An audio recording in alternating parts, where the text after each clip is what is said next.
Ayan, good morning. So, pagising ko, itong si Mario, may pinaglalaban.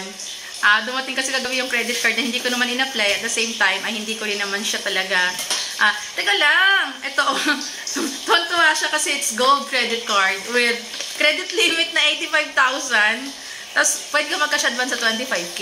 Yes. So, I will be the one to pay that one. Pinakailangan niya kasi yung bag ko. So, nakita niya, gusto niya sa kanya na lang daw kasi wala siyang credit card. Since then?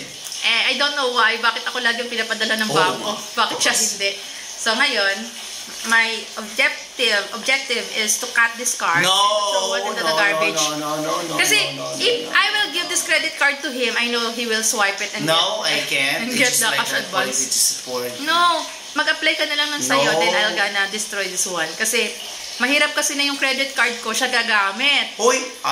Hindi ko gagamit. If in case may gagamit man. No, there's no in case. I want to cut this and I don't want anyone to use this. I don't need this.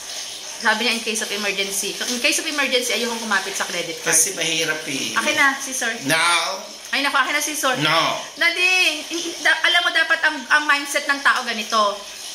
Wala kang balak mangutang. That is the mindset. Nasa ganun hindi ka mag-apply or gumamit ng credit card. Hindi, it's not aesthetic for the wallet eh. It's a responsibility.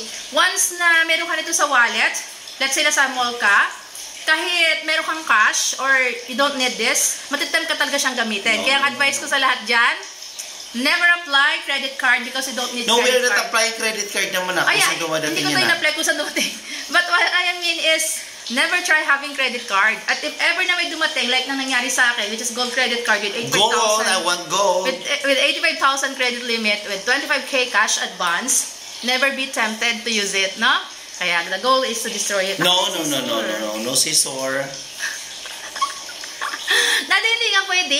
Akin na nga yung scissor. Ay ko, dami purot na naman. Ano nga? Akin na. Anyway, thank you for... Ibigay mo sa akin. Teka